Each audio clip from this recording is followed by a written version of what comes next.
Hello, hello, and welcome. Tonight is a huge milestone for the show.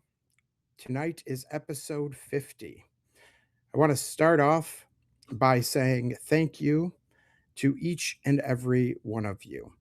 Thank you for riding with me through all the deep dives, through the crazy theories, the late nights, and everything in between. None of this works without you guys. The chat and the phenomenal support you have given this channel. Because it's episode 50 and it's an open lines Friday, we're going to do something a little special tonight. We're calling this show 50 Questions That Break the Matrix. Here is how tonight is going to work. I'm going to share my personal top 10 biggest red pills from the past year. We're going to do a full retrospective on the Pyramid series we just finished, kind of a quick run through, as that was our first series as well. And then we're opening the floor here. Like I've said, I read all of the chat questions after the show and I save the chat logs. So I've went through and looked through all 50 of the show's chat logs and pulled out based on various categories and ones that I haven't got to, the top 50 questions to blow the matrix here. So we'll start off tonight going over some of the top 10 things that I myself personally have learned over the years. And while we're doing this, I put together a compilation video, just a small portion. I was going to try and put all my mud flood photos in, but just doing like maybe a quarter of my collection, I put together just a nice hour and a half kind of background slide, some mud floods, some airships, some other various things thrown in there just to kind of have a nice mood setting while we go through some of these top 50 questions. And also, while we're going through these questions, be going through your guys' questions in chat live as well. Anything you guys want to add to the show, any questions or suggestions, show ideas, throw them into the chat. We'll try and get to as much as we can during this Open Lines Friday special milestone edition. So let me get the slideshow pulled up, you guys, and happy Friday to you all. I hope you guys had a great week and a good work week, and I hope you guys have a great weekend planned. All right.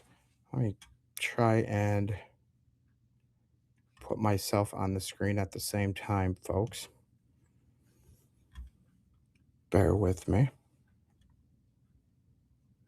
Okay, hello, hello. All right.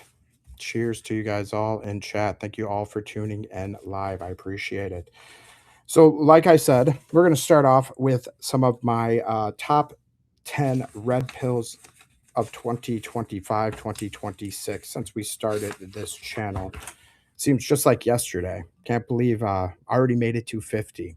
I knew we'd get there, but I can't believe how much we've all grown over the year, how much I've learned myself. I hope that I've given you guys some great information and some great learning as well. Made some great friends, had some great guests on the show, and I, of course, hope for much, much more. Like I said, for next week, I am going out of town to Chicago for my son's Pokemon Go event. He's a big Pokemon fan, so we're going to the city of Chicago. Hopefully, I'll catch some great footage of our buried past there when I go. And so we won't have a show on Friday night, but we do have our bonus show this Sunday as well. Owen Benjamin's coming on the program this Thursday. Really excited about that. Might have another show locked in for Wednesday, but if not, it'll just be the Sunday, Tuesday, and Thursday show. And that'll be, of course, 10:30 p.m. Central Standard Time. I don't believe the Owen Benjamin one will be live, like I said, but we will have the video posted everywhere on Thursday, Spotify, YouTube, all of that jazz, wherever you listen. So let's start with something personal. These are my top 10 biggest red pills from the past year of researching and doing this show. I'm going to count them down from 10 to 1. The number 10 biggest red pill of mine was the sheer number of places named Pyramid when I was doing the research for the Pyramid series we just completed. The number of places named Pyramid across America. There are over 150, somewhere around 150, 200 places named Pyramid in America. And when you click on most of those, you can obviously see why they're named Pyramid. The geographical features with the name, it looks just like another buried, melted, or deformed pyramid structure. You got Pyramid Lake, Pyramid Point, Pyramid Peak, Pyramid Cliff, so on and so forth. That's a great little project you guys can do by yourselves this weekend. Go on Google Earth, just type in pyramid and then, random point or mound or hill, and find all the ones that come up in just America alone. So, number 9, how many lighthouses were built in a very short window in the 1800s, and how perfectly they line up with old airship routes and mooring stations. This one really kind of blew my mind. I was doing a research for the upcoming episode on Sunday on airships and mooring stations. And we'll definitely be talking more about that, but I definitely had to include that in my list for sure. So, number 8, top red pill of mine. Pyramid means fire in the middle. Is that so? Is that so? I did not know that. Thanks for letting me know. Thanks for letting me know. So the speed and coordination, this is number 8. The speed and coordination in which the Smithsonian has buried inconvenient discoveries, not just the Grand Canyon, but the pattern across decades. Grand Canyon, the giants, anything that disputes the narrative of history we have been taught, the Smithsonian is pretty much guaranteed to be behind it in some way, shape, or form, covering it up and burying it. All of the giant remains we went over like dozens of newspaper articles from the 1800s up to the early 1900s, all saying of these giant remains found in those mounds and in caves all across North America. And the Smithsonian would come, collect the evidence, and we would never see it again in the public eye. Any freedom of information request, anything like that, that I myself have sent in to them, and numerous other people in the community have over the years, and we have all gotten stonewalled. Number 7 red pill is the fact that so many mounds and hills in North America and Mexico turn out to be buried pyramids once they are actually dug into. Look at all of those Mexican pyramids before they were actually halfway unburied and made into tourist attractions. Before then, the natives had no prior knowledge of them. They had no details of who or what built them, and they looked just like hills, just like any other regular indiscriminate hill. Number 6, how much of our, and this is a big shout out to Tim Constantine, uh, how much of our modern infrastructure, especially dams, seem to have been placed directly on top of or used to flood old world sites, cities, and mounds across America. And just the amount that went through all at one time. And of course, John Wesley Powell, who was, I believe, a big part in covering up a lot of the stuff at the Grand Canyon, was also behind a lot of these dams being built by the USGS at that time. That's why we have places like Lake Powell today named after him. He created that lake. Wonder what's actually underneath Lake Powell and many of these other lakes that were actually created. A lot of the lakes in America are actually man-made lakes, and they're massive man-made lakes, and they've just completely erased so much ancient cities and so much of its history that nobody decided to preserve. I wonder about the sand dunes on the edge of Lake Michigan. That's a great question statement, Susan. I too wonder them. When I was doing research from the pyramids, I came across, it was like Pyramid Hill or something, a couple pyramid names on those sand dunes in Lake Michigan. They didn't quite look like pyramids, at least in the angles that I could see from Google Earth, but you never know what's actually buried under those sand dunes. And they're very interesting, those sand dunes, if you've ever been to them out in Lake Michigan. Massive, huge, huge dunes, just kind of out of place for the Midwest area. It's a pretty cool place, though.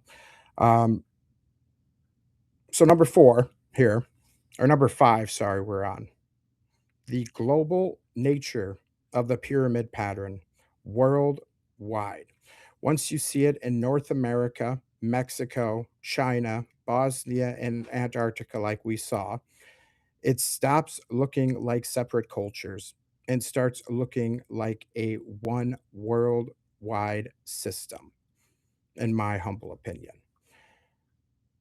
My number 4 red pill, the orphan trains and the missing children that we did in our reset theory episode on them. That one hits really differently. Like the first time I heard of the orphan trains and the orphan asylums years and years ago, like I have never yet got it out of my mind. It's something that kind of just lingers in there, kind of pops in my head daily, and it just always kind of gives you a chill up your spine. You know what I mean? Um, the amount of children with no history, no family lineage, the amount of comments you guys had given me that your grandparents, your great grandparents were part of this orphan program. It's astonishing on how much our history is really paper thin. The number 3 red pill of mine is the realization that a lot of what we call history might actually be the aftermath of a reset, and we're just living in the rebuilding phase. That I just am never not surprised. I always say to you guys, history, all of history is a lie, but you always think, well, not all of it, but the more you look into it, all of it is a lie. And it just blows you away how much of it is a lie. His story, absolutely right, Michael. Like everything from the architects who built these buildings to pandas. I mean, all of it's a lie. All it's crazy. So, number 2, how deep the symbolism and ritualistic patterns go with the elites and institutions. The same symbols, the same numbers repeating across centuries and continents. I don't know if you guys heard about Kyle Busch, uh, great NASCAR driver. He recently passed away. And they were already talking about conspiracy. I was like, oh boy, come on, not everything has to be conspiracy. Come on, guys. I was thinking in the back of my head, Then I found out Kyle Busch just won this big giant lawsuit for this insurance company and just got a big payment on one of the major insurance companies in America, a big fraud case he won. And then he shortly dies right afterwards. I was like, okay, that's kind of suspicious. And then he retires his car's number. And then um, the car that rolls out, his car, I mean, they still have to race the car in the race after he dies. And the car that they roll out, the new number is, I kid you not, 33. I'm like, oh my goodness, there it is again. Always 33. Am I right, folks? Symbolism is everywhere in these parasitic elites circles. And my number one biggest red pill for me of the year is how many people are waking up at the same time. The fact that you're all here asking these questions, digging into this material, that gives me hope more than anything else. So I really try not to be doom and gloom on this channel. I try not to be chicken little, the sky is falling, anything like that. I want to give you guys some type of hope almost every episode, some type of uplifting thing. And really just look at the amount of people asking questions. It's growing exponentially. Look at the comment section of any mainstream media. Like, we are the media now. Nobody listens to any of these legacy medias, whether it's right or left. The amount of people that are waking up and questioning all the narratives. Look at NASA's comment sections, the ones that they don't have to turn off, or the ones that they don't turn off, I should say. More and more comments seem to be pointing out the blatant fakery of NASA rather than giving them any type of support. So I love that. That fills me with so much more hope than you know. So those are my personal top 10. I'd love to hear what your biggest red pills have been for the year as well. Drop them in the chat, leave a comment after the show. Let me know what your biggest red pill of 2025, 2026 have been so far. So now let's get into the Q&A portion of the show. I was going to do kind of a recap of the pyramid series, but some of my red pills kind of took care of that, and I want to make sure we can actually get to the namesake of tonight's episode, 50 questions. So let's move right on into that here. I want to answer 50 of your questions that I have grabbed from the last 50 episodes, but I also want to answer your guys' questions live in chat as well. So drop any questions you have, any questions personally you have for me, any questions on any of the topics we've covered, or any of the topics you'd like to cover. And we'll try and get to as many as we can tonight. Susan, it is so good to hear the questions are growing and more are waking up. I have no clue how many, but trust your feedback on this. Yeah, I have no clue how many, but I know it's a lot more than when I've started this 5 years ago. I can tell you that much. And it seems like it's growing more and more daily. I hope you guys see that sentiment as well. Like, there seems to be a lot more of us in this community that's ever growing every day, every week. And the more the Fed slop narrative keeps getting pushed, the more that it seems to be getting resistant in whole, in mass, which I've never seen before. Looking back to like stuff like, all the way back to 9/11 and stuff like that, like it took years before even a portion of the people were comfortable enough to talk about that in the open. Now it just seems like everything is just getting a lot more torn apart a lot quicker. Look up a mountain in Tucson, Arizona. It looks like the Mexican pyramids before they were excavated. Do you have a name of that mountain, C4E? I would definitely write that down.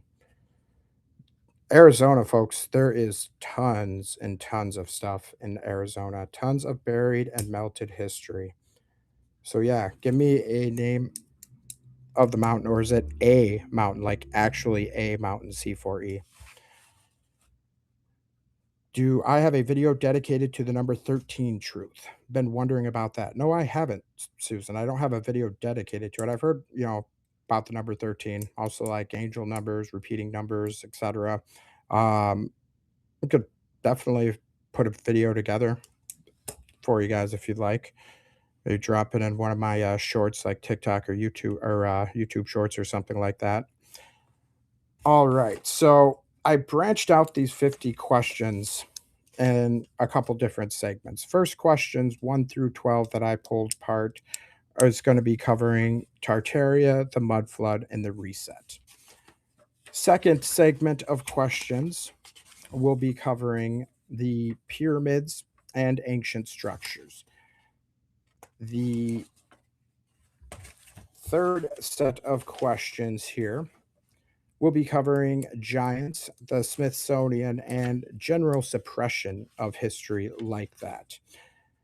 And 31 through 38 will be covering airships, lighthouses, old world tech. And then we have big picture and the current world for 39 and 50. And of course, drop any of your guys' questions as well. I'll try and get to as many of them also. So let me get to the first set of questions here. Bear with me. Flipping through my notes for tonight. Okay, so number one on the Tartaria mud flood and reset top 50 matrix blowing questions. One of you guys asked way back in episode 8, what is the single strongest piece of evidence that I've seen that convinces me the mud flood actually happened? Um, for me, it's a couple different things, but it's the visual consistency of it primarily. Um, so many buildings have their first floors buried or turned into basements. You see it in every city, in every country, in every continent across this world. Buried layers of buildings, unsatisfactory explanations for who built it, how they built it, and the timeline they built it, the materials, etc. Beautiful, ornate architecture where the ground levels, windows, and halfway underground. This pattern repeats too perfectly across continents to be a coincidence to me. So, generally, the repeating pattern of these buried layers is really kind of what did it for me. The strongest, like, visual piece of evidence, um, I don't know, I've seen so many over the years. Seeing it in my own whole hometown of Rockford, Illinois, when I went and visited a couple years back, that was pretty eye-opening. And then, of course, seeing them subsequently bury and cover it up. But I would really just have to say the consistency of it all. In every city and every country, big or small, you'll see it. Signs of the mud flood and signs of our buried past.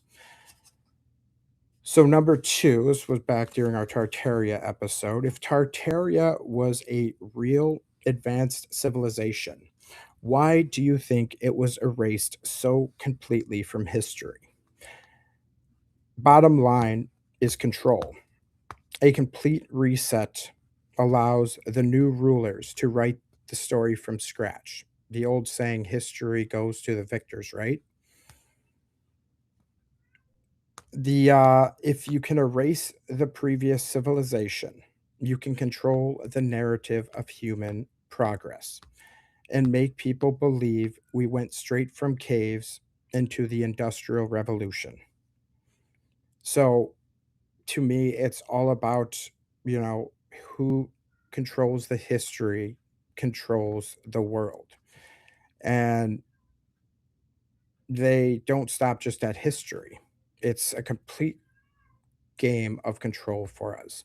a complete psyop for our minds. Like I said, we have been born into this. It's a biblical war of good versus evil. And we've just been born into this madness. And the bottom line of it is, they want to control everything, control the history, control the technology, control the health, control the education, control the useless eaters as they think of us. It's one of the nicer words that they think of us with. Do I believe the orphan trains were part of a deliberate population replacement after the reset? This was asked in our orphan train reset episode recently. Yes, I do. The timing lines up perfectly with the post reset period, moving hundreds of thousands of children across the country while so many cities were being rebuilt feels like a coordinated repopulation effort. Again, at the same time, you have all of these great fires going on, these baby incubator exhibits, these orphan asylums, these odd advertisements of like baby exhibits and stuff like that. There was definitely a odd repopulation effort all taking part right at the same time. These were not just war orphans or anything like that. It was a long period. And not just the initial reset phase, many decades after, to make sure all remnants and knowledge of our true past were erased. Anyone who didn't coordinate or cooperate with this narrative were sent to these insane asylums. Their children sent to these orphan asylums, in my opinion. And you have a few generations of that, a few generations of squashing the past, making the population fall in line. And that's how you erase history. That's how you cover up these resets, folks. What is my current best guess on what the last major reset event occurred? I believe the last major reset occurred in the mid to late 1800s. So, somewhere between the start of America, the founding of America, 1776's, to the mid 1800s, and the late 1800s being the period of founding, the founding architecture, the foundlings, the orphan asylums, all of that period. So that was the period of the survivors refounding all of these cities and these old world structures that survived from the reset, in my opinion.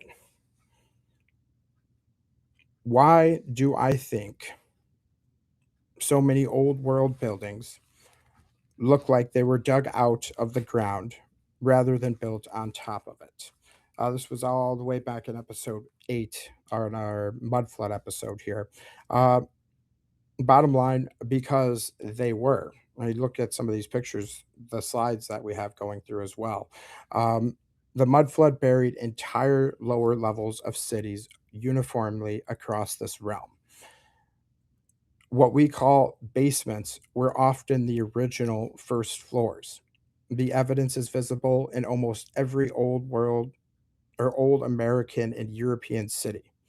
There's some great visuals popping through the screen now as well, if you look. Do I think the Great Chicago Fire and the other simultaneous fires around the Great Lakes in 1871 were natural or part of the reset? I believe they were part of the reset cleanup. So many of those fires that we see show no signs of actual fire, scorchings, or anything like that.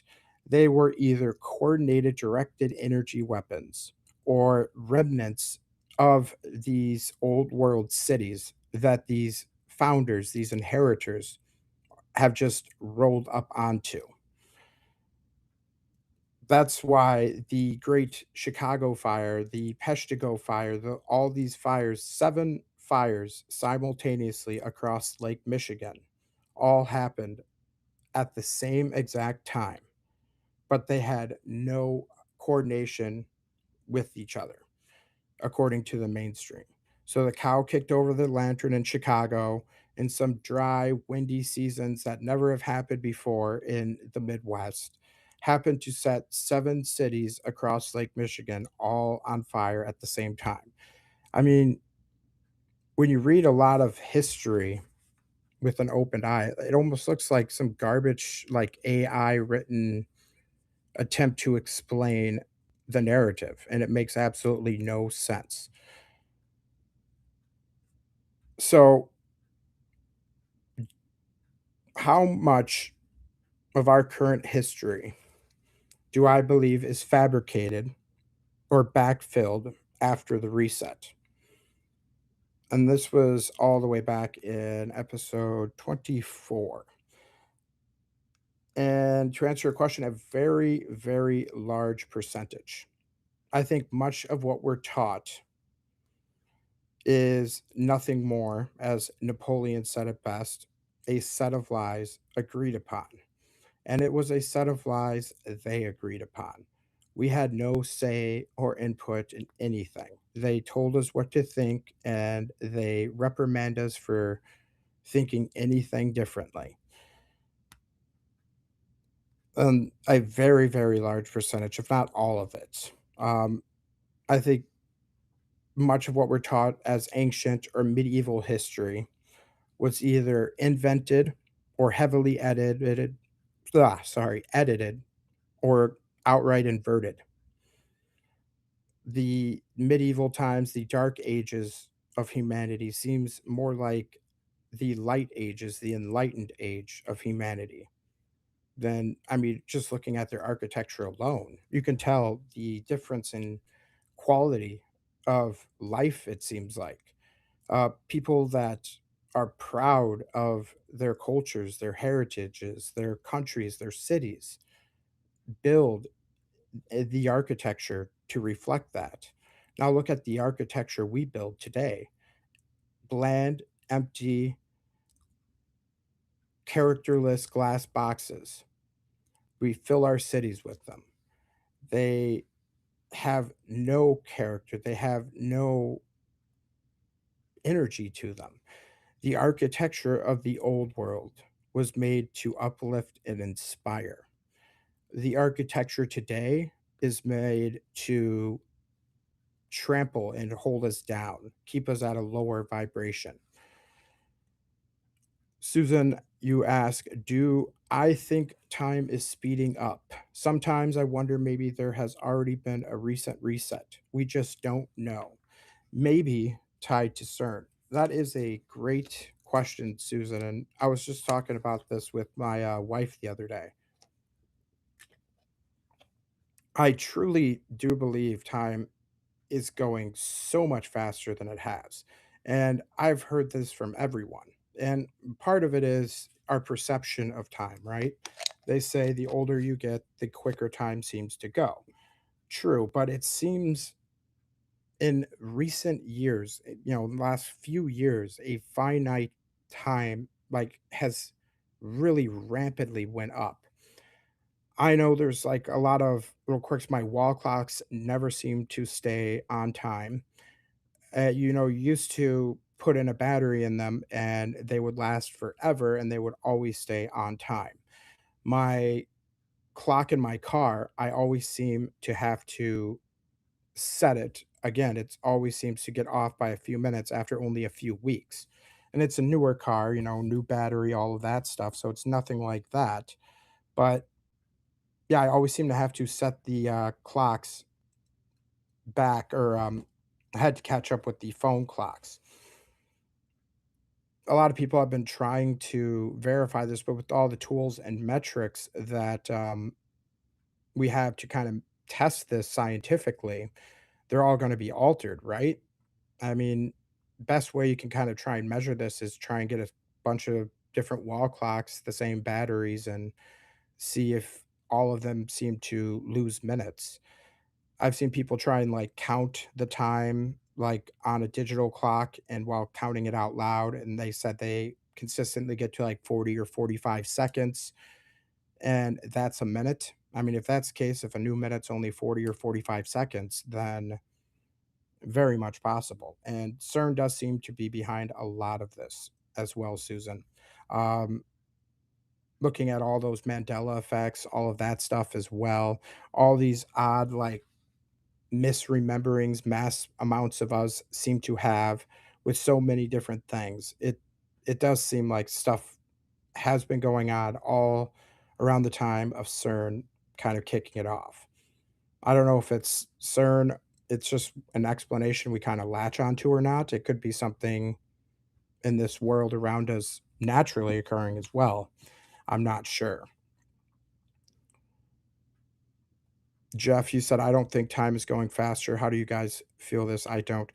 I mean, it just seems like a day goes by so much quicker than it has, and part of it is with age, right? But, I'm on the fence of it. I'm not saying definitely there's a lot of variables that haven't been accounted, much like I don't hop into any one camp when it comes to the nature and shape of our realm we live on. Same too with stuff like is time speeding up. I attribute a lot of it is to just, getting older and the natural perception of time. But it does seem odd how just like quick these days and months and like just so much quicker than I've experienced in years past. I'm almost 40 years old myself. I can definitely notice a difference in the last few years. It's kind of hard to explain. Um, but it could just be, a mass hysteria almost. Everybody's thinking that, so we're going to adapt to that. I mean, the sun, all of these all of the things, the signs in the skies, they all seem off too. Like the sun, the moon, the sun feels off, the moon cycles are off. Uh, Everything in nature. Like I was outside at 1:30 last night after I got done editing yesterday's show, and I heard birds chirping at 1:30 in the morning. It's crazy, like, you never heard birds out that late at night. They just never stop chirping all night long like it's the middle of the daytime. I think the animal cycles are off as well. I just think everything in this world feels a little bit off. A lot of people have said the same thing, and it could just be kind of a mass collective hypnosis or hysteria or whatever, but, I kind of have been good trusting my feelings, trusting my gut over the years. That's just my opinion anyways. Yeah, yeah, I have 2, Josh, and I mean, boy, my littlest is already 2 years old, and I can still remember the day at the hospital with both of them like it was nothing. My oldest is almost done with elementary school. It's crazy where the time flies. Crazy how the time flies in general, and then add this to it as well. They start here about 4 AM now. It used to be about 6 or 7. Yeah, and like, they just go at all different odd hours of the night. Like, nighttime doesn't seem like nighttime anymore. I'm a big night owl, I always have been, and I used to love the night just because you go out and you would hear nothing, maybe some crickets, but otherwise, just the surrealness of a completely quiet, still night. I love that feeling.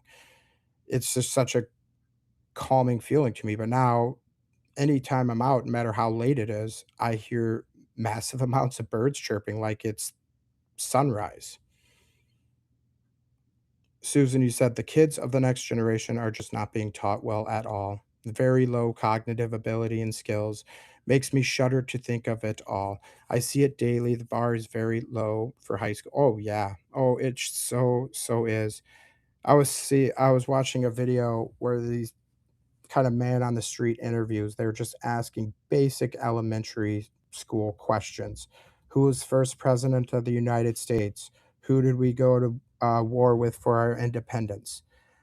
Nobody could answer that. They were clueless on the most basic questions. And then they had them read. a couple like complicated sentences, and none of them could do that. And then they added one word of cursive, and oh my goodness, nobody could read one word of cursive. The word was like fine, and nobody could read the word cursive at all. They've gotten rid of teaching cursive in school. That's crazy to me. So that right there is another subtle way I believe they work to subtly erase our knowledge of history. Think of it like those kids that aren't taught cursive now. Let them try and read the Declaration of Independence, any of our founding documents or anything. They won't be able to. It's cursive.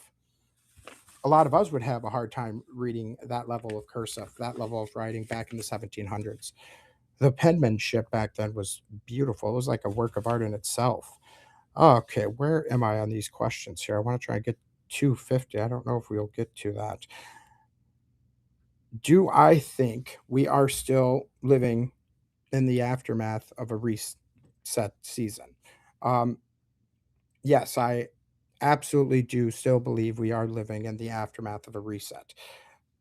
The infrastructure that we live on today, we can barely maintain.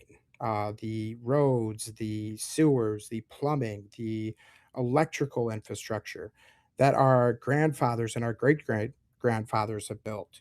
We barely know how to maintain and keep running today. It seems like the world is more and more being kept up and propped up with stucco and duct tape, it seems like the amount of quality they were able to build back then, and we can't even maintain. They say these buildings that they built in the 1800s that should have lasted hundreds, if not thousands of years, we let fall into decay and disarray and crumble and mere centuries. So I absolutely do believe we're living in that after effects of the reset still. Like we have lost so much knowledge of what the past capabilities truly were.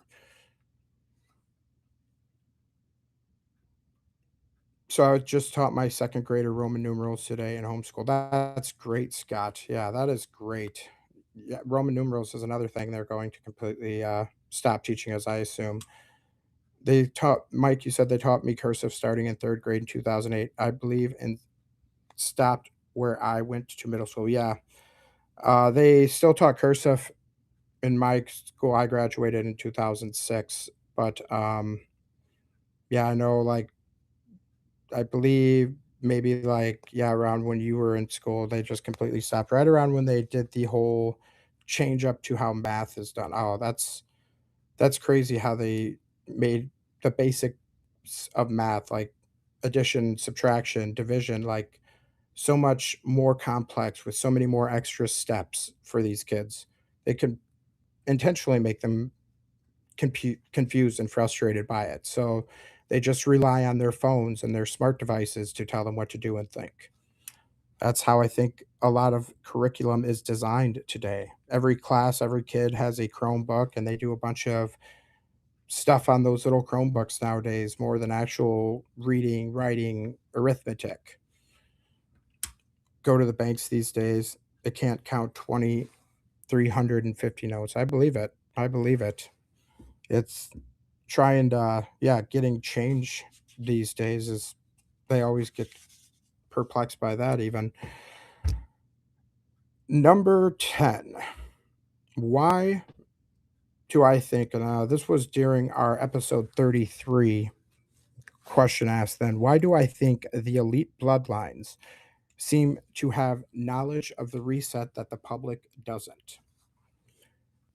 Because they preserve the real history, the true timelines. They know the cycle of this realm we live on. They know our true history, our true nature of this world. And they keep that knowledge and hoard it for themselves while feeding the public a fabricated version. Knowledge is power, and they've kept the real story for themselves. That is one currency that no matter how many resets will always stay true. knowledge is power, the currency of knowledge. Having all of this knowledge over the masses is a currency that is more precious than gold after these resets. And they use that knowledge to get the gold and all the minerals, by the way. It's like playing Mortal Kombat against a friend, going over to his house, and he owns the Mortal Kombat in the Sega Genesis, and he knows all the finishers, all the cheat moves, and he gives you the second player control, and he's like, "All right, here, try and beat me." You're never going to beat him, right? They always have all the cheat codes, always know the best moves, always know the gimmicks to keep themselves on top. That's why knowledge is power. Those who control the history, control that knowledge, control this world. Okay. Scott, you said, and I'll say it again, get rid of your cell phone and get a landline and live like you did in the 80s and 90s, and time will slow down. That's good advice, Scott. That's good advice. I wish I could follow that. We all seem to be glued to our devices these days, don't we? I mean, I make a living off of my device. I need my device, and but I do remember that nostalgia that all of us millennials, Gen Xers seem to have for that 80s and 90s time period. Almost like a deep yearning for something like that, you know? It's because that was such a better, less chaotic time. It truly was. Landlines, you didn't need a cell phone chained to your pocket 24/7, blasting you know with God only knows what frequencies. And I hate to break it to you, with these flock cameras and these 5G towers, you know, you're still getting blasted with all of these frequencies whether you have the device in your pocket or not. It's all around us. And they put these 5G towers on top of places like schools, your churches, on the bell towers and stuff like that, to affect our most vulnerable population centers, even if you don't have a smartphone. And those flock cameras, they can track you down to the nicks and scrapes and dings on your car, the bumper stickers on your car, and track where you go, how long you go to it, who you go to, who you interact with. And that's all without even a smartphone. And that's just to scratch the surface of it. All right, where are we on my list? Sorry, lost my place. What's the most convincing piece of architecture that proves Tartaria was real? Well, I believe it's not just Tartaria that was responsible for all these grand old world architectures. I believe Tartaria, like I've mentioned before, is kind of just a catch all a lot in the community, and often myself have used to kind of explain anything of the past or the old world that doesn't vibe with the mainstream narrative, right? There's so many more civilizations far more advanced than us that have came and went before Tartaria. It's foolish to think that if we had a massive cataclysmic event, that any traces of our civilization would survive mere few hundred years to be able to interpret. If we end up living in caves again, like all of our civilization could easily be erased. So too can the records of Tartaria and many of these other grand civilizations. It doesn't even have to be intentional. The earth recycles everything. Anything all comes back to Mother Nature in the end. The most grand works in the Amazon rainforest consumed by Mother Nature, and no one knows most of its existence. And they can't even get to it in modern day. Cake, you said they now make TV shows that continually re explain what is happening every X minutes because of people on the devices. That's sad. Yeah. The attention span of people, like less than a few seconds these days. Like most people have like the shortest attention spans and it's because of these devices they're just constantly glued to. Why, if the reset happened, do I think it was natural, man made, or something else?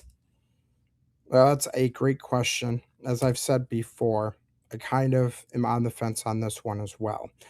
Big portion of me thinks that it is a naturally reoccurring cycle. At least many of these resets have been naturally or supernaturally by God's hand. So I believe it perhaps was a combination. I believe there are definitely technologies that can influence our weather. We see that with the spraying in our skies daily now, right? But I don't think it quite is to the grand realm wide, worldwide scale that it would take for some of these resets, even including the last reset, the mud flood. Too much uniformity, too much of that. The grand scale of a device like that, I mean, it could be possible. There's a lot of technology that's kept hidden from us, but I believe mostly it being a natural cataclysmic repeating cycle that was definitely taken advantage of and hijacked by these parasitic elites, these elitist families, and definitely perhaps exacerbated by them as well. But I don't think they necessarily caused them. They just kind of rode the wave. They knew the time frame. They knew the dates these were going to happen. They knew these signs, and they tell us to ignore the signs. They tell us to ignore the evidence of our eyes and ears. And they, meanwhile, know all too well the signs of the impending cycles. Perhaps that's why all these elitists, these parasites today, are continuing to build these underground bunkers in their Malibu homes, deep underground, or those deep underground bunkers in the Denver International Airport. Jeff, you said HARP. Yeah, I see that's one of many technologies that they have.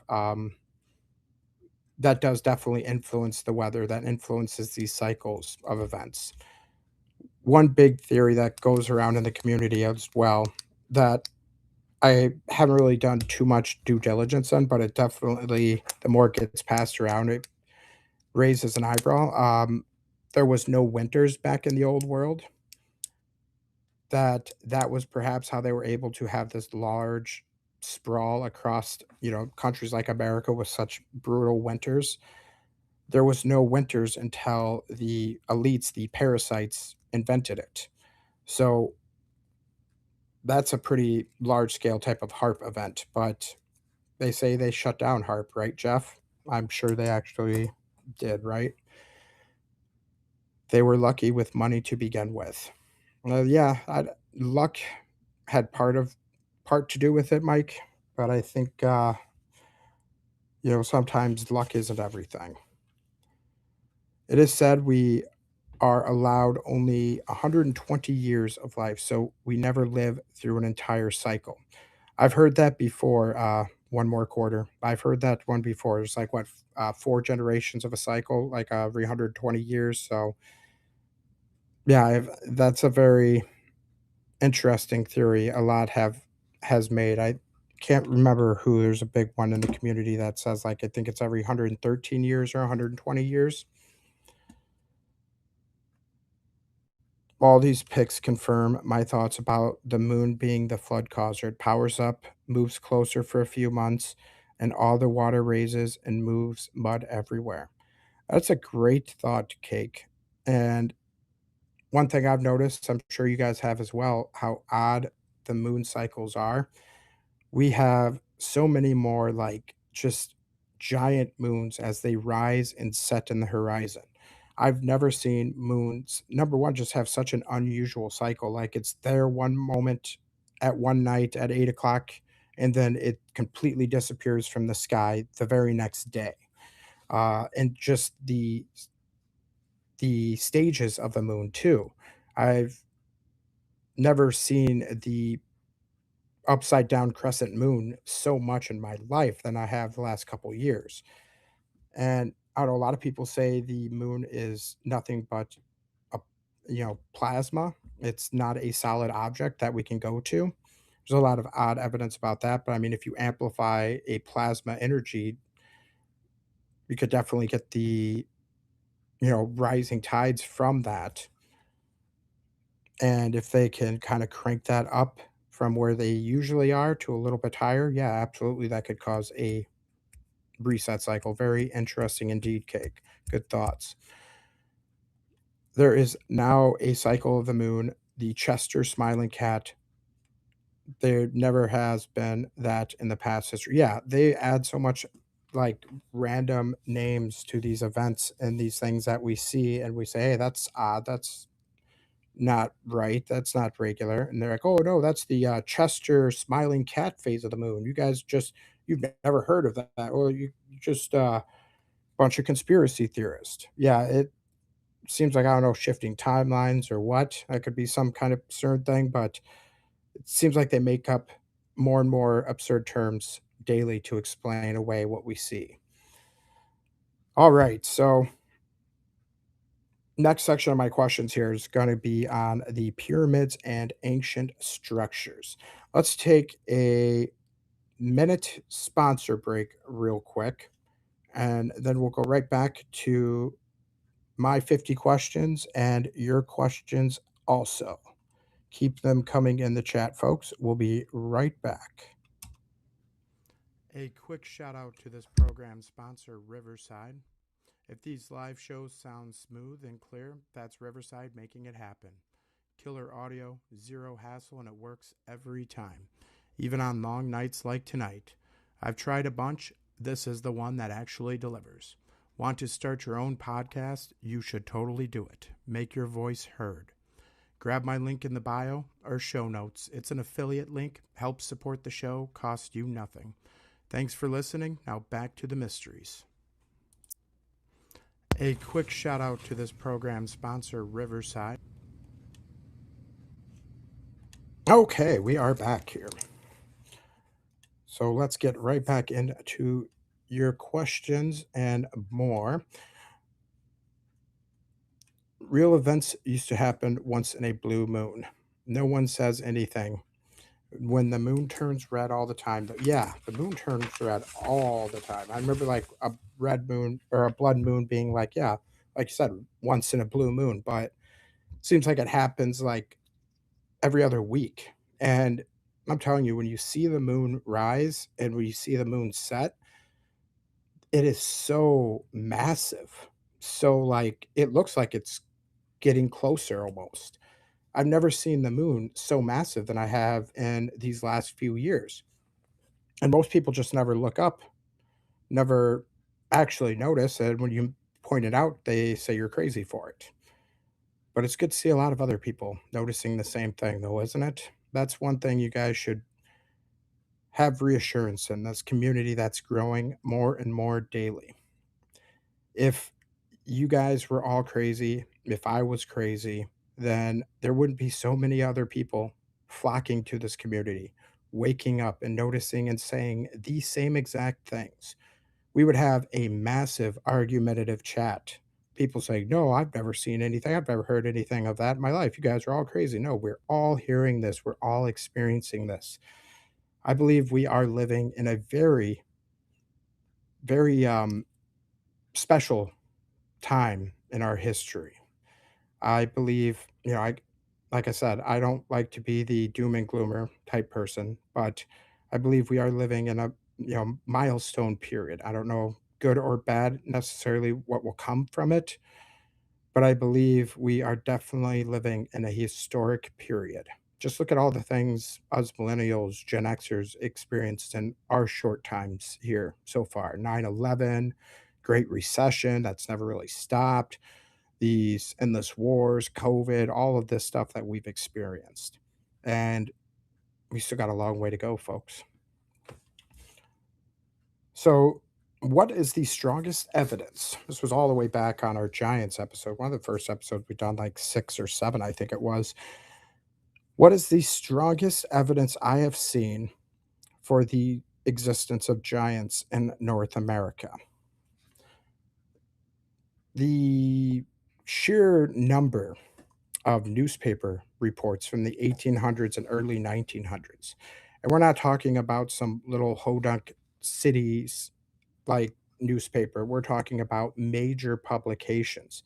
The New York Times, the Arizona Gazette, the LA Times, the Chicago Tribune, um, the Post Crescent in Wisconsin, all talking about these giant remains found throughout the country, throughout the world at large, but especially in America, and all these thousands of mound sites, many of these giant remains. And we're not talking about Larry Bird, Shaq, Shaquille O'Neal, 7 foot, 8 foot tall. We're talking about 10, 15 foot plus tall giants.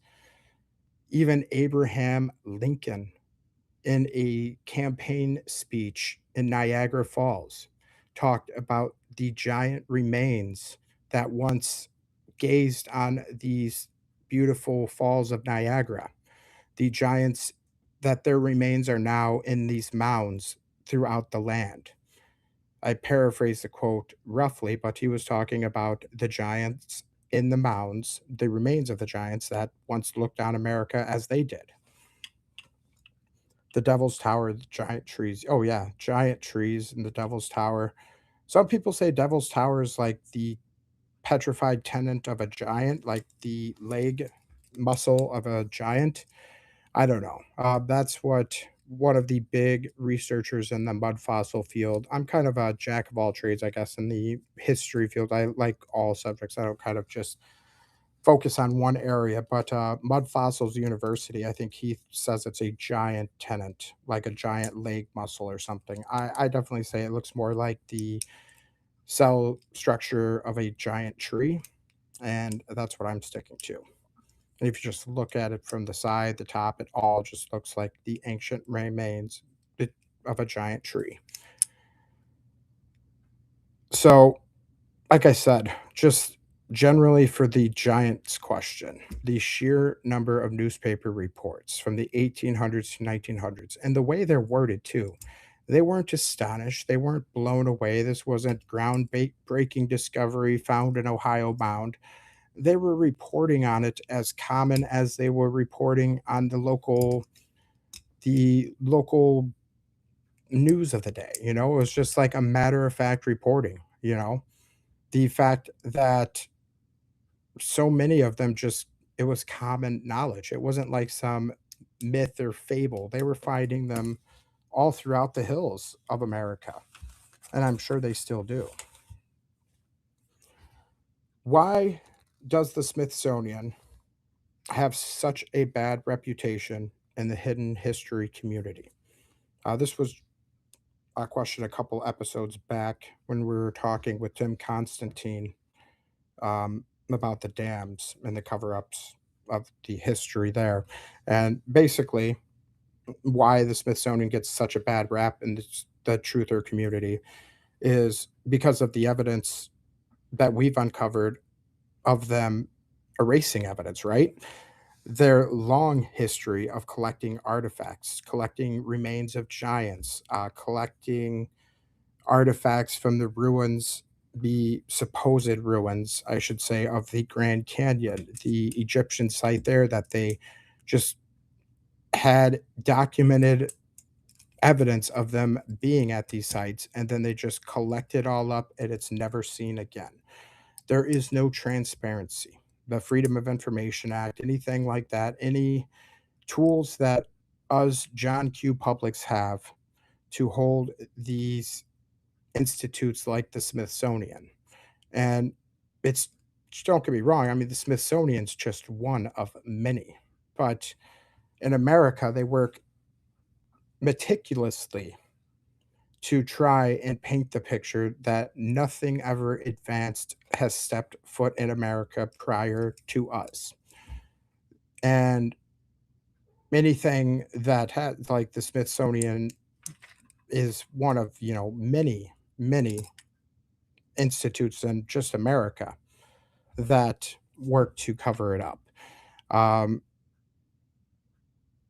the Library of Congress is one of another big ones. The Department of Interior um, is another one. The USGS is another one. Many of these organizations, and that's just America's. There's globally, worldwide. The Vatican is a big keeper of our true history, and the miles and miles of underground vaults deep underneath the Vatican that just hold so much information of our past. We have no idea what's even down there. We know there's tons of miles of documents, books, literature, maps, uh, personal accounts, personal anecdotes of kings and emperors that, for one way or the other, are kept under strict lock and key by the Vatican.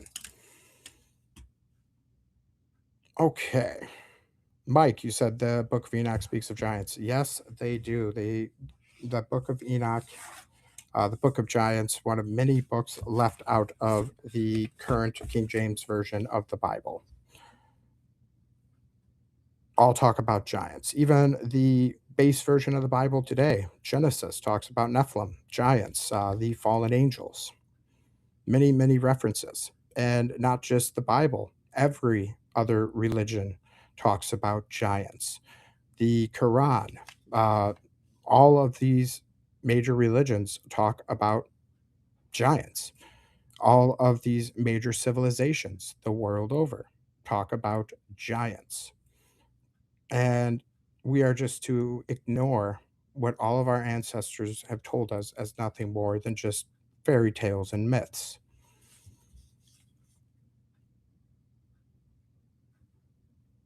Okay, let me get to a couple more of these questions here. Do I think the Smithsonian is still actively suppressing artifacts today? Oh, absolutely. Yes, I do. The pattern continues with any new discoveries being quickly classified or removed from the public view. You look at the Grand Canyon, 99% of it is off limits. You can't fly over it. The No drones or any access of that of any kind. It's routinely patrolled by not just the National Park Service, but other three-letter alphabet agencies of the federal government that normally doesn't patrol federal parks and National Park Service lands. But in the Grand Canyon and other hotbed areas, they are out in full force, still actively suppressing the knowledge getting out of our true past. What happens I'm sorry, what happened to all the giant skeletons that were reportedly found? Most were sent to the Smithsonian and never seen again. Some were likely destroyed or hidden in private collections. There's a big rumor going out, I think it was like the mid 2010s, that the Smithsonian got caught dumping tons of giant remains, giant bones in the ocean, and there was apparently a lawsuit being um, produced against the Smithsonian for the destruction of those bones. But everything I've dug into and researched on that particular rumor, I have not found anything that has substantiated it. Doesn't mean that it's not true or that it didn't happen. I just personally haven't found anything that confirmed it to my satisfaction. But it is a rumor that has persisted for better part of a decade, 2 decades almost now. Smithsonian took all these remains that they were documented receiving in just these newspaper articles alone, not to mention witness accounts and personal interviews, but whatever they did with the remains, we don't know. They won't tell us either. We send in freedom of information requests. I encourage you guys to do the same. You can do it either via email or sending in a letter. I've done both. You will either get nothing back or you'll get a no records or information of your request can be found. And I mean, what else do we have? What other way do we have to verify what they have in their vaults in the castle of the Smithsonian? There's a cake, you said there is a place locked out in the canyon, holes in the walls.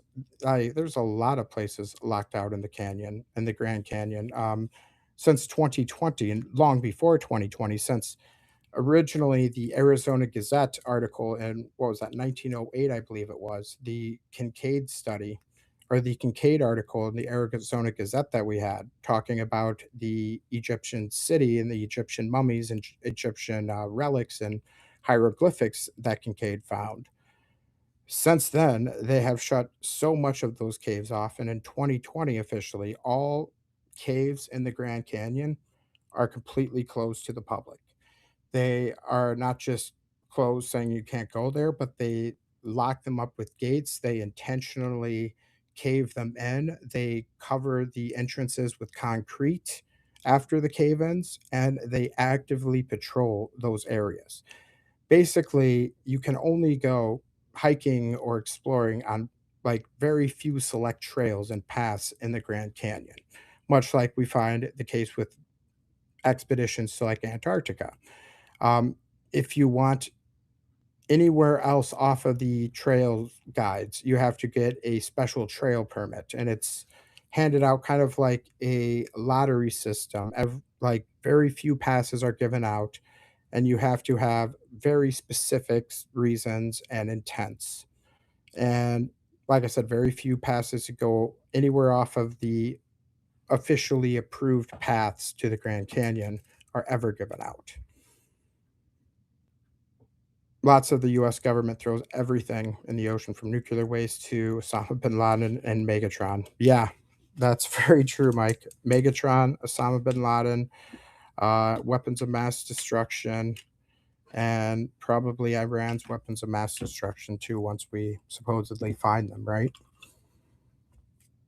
What happened? Oh, sorry, got that one here. Do I believe the Native American tribes had knowledge of the giants? Yes, I do. Many tribes have oral traditions about giants, much like many of our cultures and countries today have passed down history of giants, written history of giants. All these Native American tribes had oral histories of giants.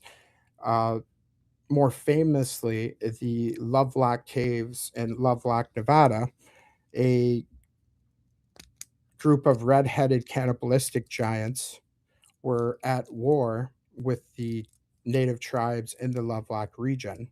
And they chased these giants, these red-headed giants, into these caves and sealed them in and burned them in the caves essentially. But supposedly, that was another one of those Smithsonian discoveries in the Lovelock Cave area. But many of the oral traditions of many of the Native American tribes have all talked about giants.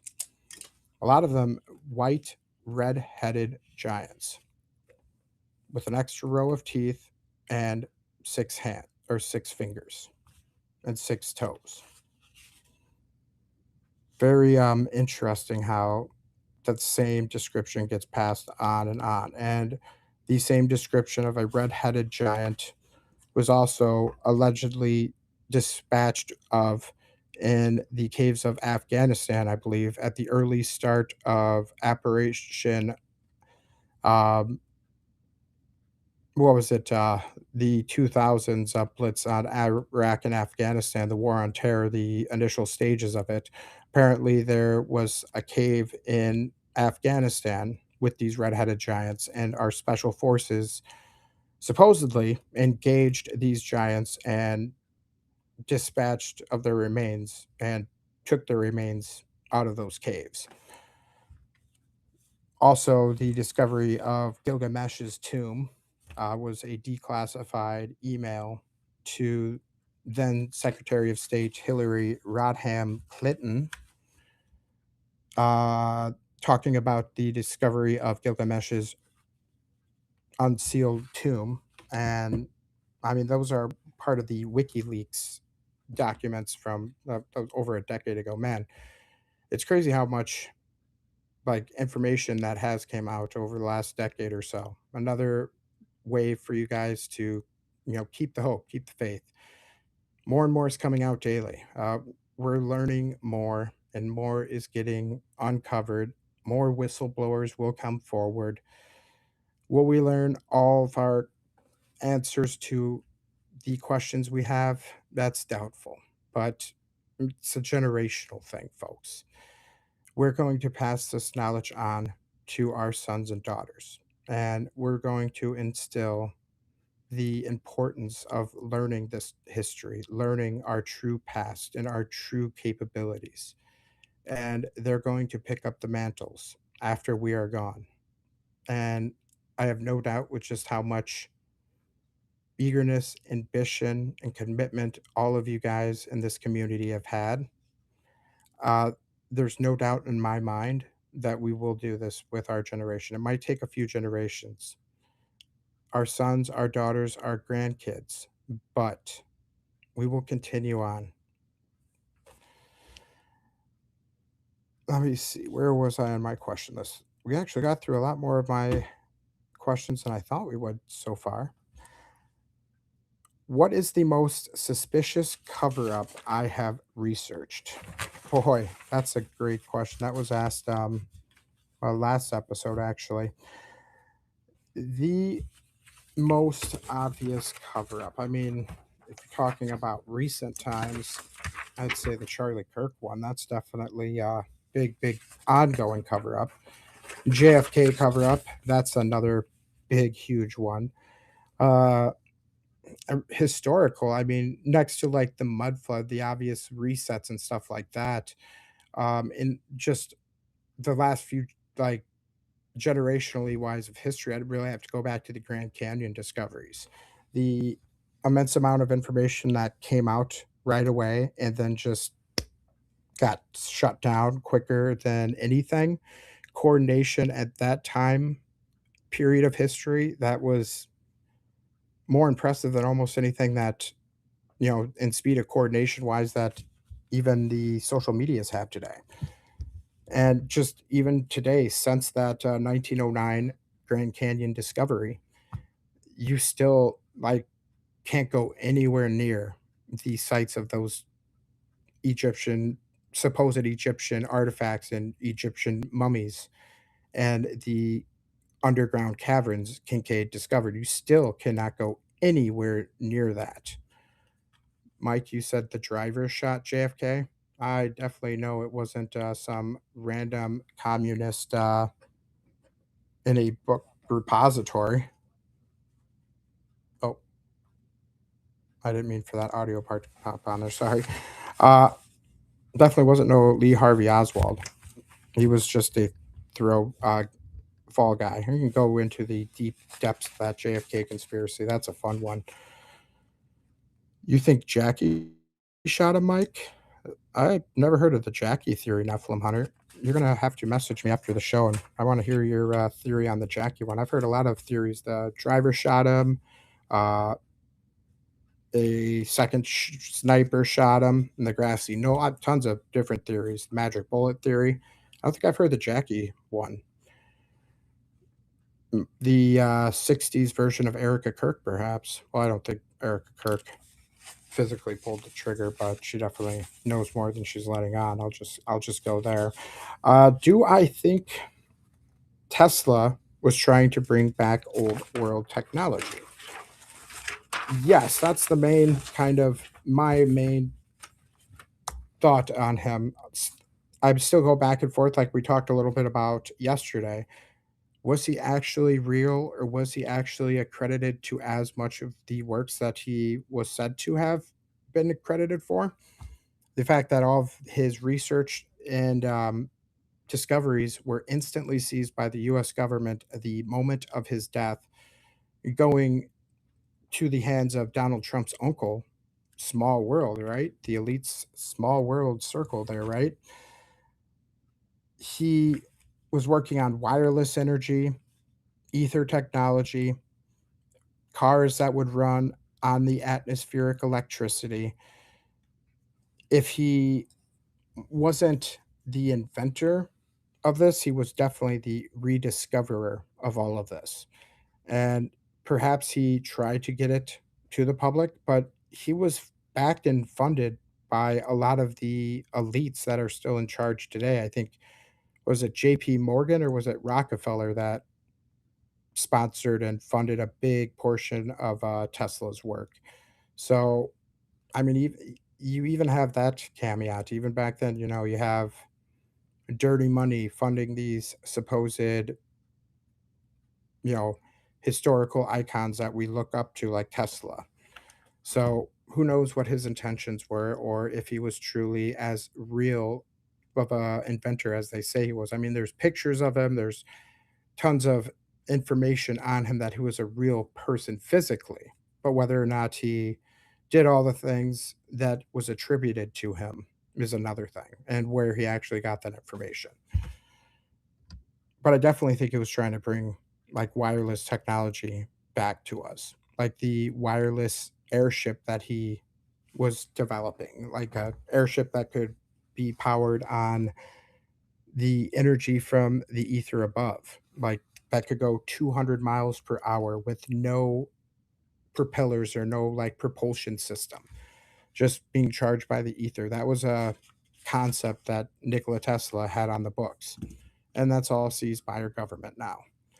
Westinghouse shut down his free energy plan. Yes, Westinghouse was a big proponent in that, Michael. Westinghouse, among many others. Um, I mean, you weren't going to have the coal industry, the energy industries, all owned by the parasites, getting shut down by some random dude that could power everything free, limitlessly from the energy produced in our atmosphere above. That's why today, even today, people that made the water powered car and stuff like that oftentimes meet a sudden, untimely, accidental death or just disappear. So let me see here. Where are we at for time? Oh, we've got some more time here. Said the ether was the fifth element. Yes, it was. Yes, it was. Yes, it was. Go watch the newer footage in slow motion and don't watch anything else but her. It's strange. I will do that. I will do that. Yeah, Nephilim Hunter, if you have a link or something for that video of some of the newer cleaned up footage of the JFK uh, taking out, post it in Discord for us here, and I will definitely check it out after the show. I am very intrigued about that. I have never heard of the Jackie theory before. I'm surprised.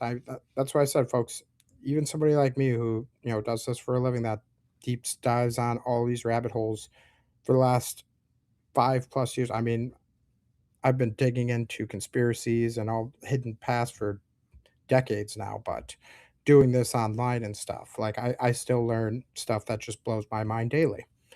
So never stop the pursuit of learning new things. Do you think disclosure about any of this is coming soon? Yes and no. More likely, to be completely frank, no. I think pieces of it are being slowly released, but to what ends? Um, I think the whole alien disclosure thing going on in the US right now by Trump is just a psyop. You have projects like Project Blue Beam, which is long and short a holographic projection program to fake a alien invasion, fake a religious experience like Christ returning, stuff like that. And it's been technology that the government has been working on. Apparently, the program shut down in the 90s, but it's probably still going on. You know how that goes, just like MK Ultra and all that. But I think this disclosure of all these alien stuff that we've gotten in the last couple weeks and month, I mean, it's all silly stuff that's already been on the lot on the internet for. I was seeing that stuff when I was a kid, and some of it's just outright fake stuff that they're releasing as true. I think it's just a normie distraction from the certain Epstein list that just seems to desperately be wanting to go away by this administration. The war in Iran didn't do it. The aliens aren't doing it. We're not buying it anymore. That's another thing that gives me so much hope. We're keeping focus on the things that are important: our history, the safety of our kids, what the ones that we have in charge are really doing. And we're not letting it go away. We're not forgetting these things that are important. Yeah, Mike, tainted disclosure indeed. That's exactly what I think it is. Bottom line is just to taint the truth pool, to taint the knowledge we have, give a lot of BS disclosure information and distraction, smoke screens, and, you know, further fragment the actual truth that's out there. That's what I think AI has been rolled out for the public. I think the government's had AI for long before they gave it to the public. Most military technology, government technology is decades, if not centuries, ahead of what the public has access to. And the same goes with the AI. Like we've seen with all these altered photos that they give us. They had Photoshop long before we had Photoshop. I pay so little attention to it. I didn't even know anything was released recently. Yeah, and I just dismiss it. I don't even know fully what was all in the files, but the little bit I was curious enough to look into, I just rolled my eyes very literally and just shook my head. I was like, "Oh wow, what another distraction this is." But yeah, that's what's funny. Most people like if you were to do this big grandiose alien disclosure document up in the 90s or 2000s, like during the Mulder and Scully X-Files age, like it would have been gangbusters, right? Now everybody's just like, yeah, okay, but I still have $4 a gallon gas and we still want the Epstein files. And I'm just clapping. I'm just great job, everybody. We're holding their feet to the fire. We're telling them we cannot be distracted anymore. And that's a big part of what I think our awakening's doing. It's, we're not getting the answers to everything. We want the answers to everything. Everybody wants everything answered to them, right? They want everything in a nice, neat package and a nice, pretty bow on top. But it's not so much the answer, the destination, it's the journey there. It's the awakening pathway that comes the path that comes with awakening, the enlightenment, the self education, the refocusing on family values, core family values, and discovering, not just what history has been lied to us about, but the news and everything else. So it's great movement. It's a great time to be alive, folks. It's not anywhere near all doom and gloom. Like, we are living in an important period of history. Don't you forget that. The UFO video that looks like a thrown angel is just an MKVL missile kill vehicle. It was created by the US military to intercept nuclear warheads and can hover in space. Look up Lockheed Martin MKV. I will look. I think I've heard a little bit about that actually, but I'll look into that specifically. And a lot of that is exactly what it is, just old, grainy, distorted videos that they've had for years of test footage, stuff that they do. Lockheed Martin's a big contractor with the U.S. military on secret propulsion tech and stuff like that. Many other places. Alien Area 51 is a big hub for a lot of these experimental propulsion tests that they do, but Area 51 is also just like the one they want the public to kind of be distracted by. There's a lot more secret skunk work sites with places like Lockheed Martin that are testing a lot of these I think, repurposed technology from the old world. A lot of it. A lot of it. What is the one piece of evidence that convinced me the official history is wrong? really the architecture of the 1800s, um, the sophistication of the architecture of the 1800s, question really the whole narrative of history quite a bit before I even heard about things like the mud flood or Tartaria. Just by going to places when I was a kid, like Washington, D.C., or some of these just beautiful architectural masterpieces in America, such a new country, all built in the 1800s. And these were people with horse and buggy, hammer and chisel. It's a phrase you hear a lot in the community. It's because it's true. It's just the absurdity warrants repeating again and again until the cows come home. Hammer and buggy, horse and chisel, building something so monumentous.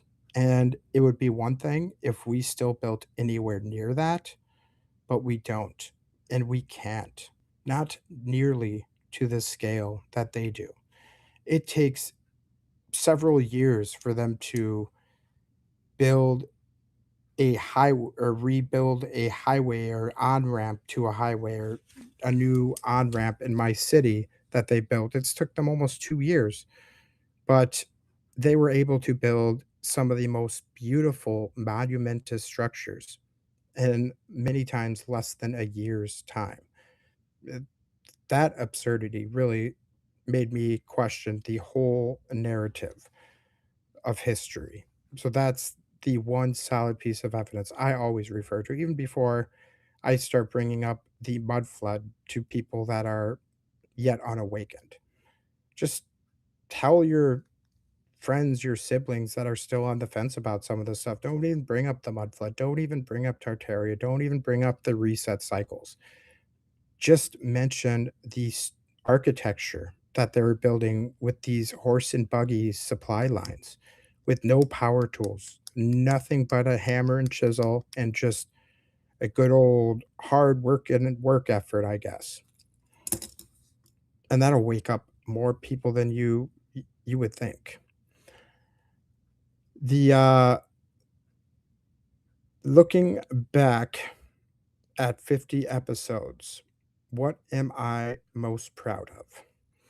I'm most proud that we've created a space where people feel safe asking questions that they're not supposed to ask.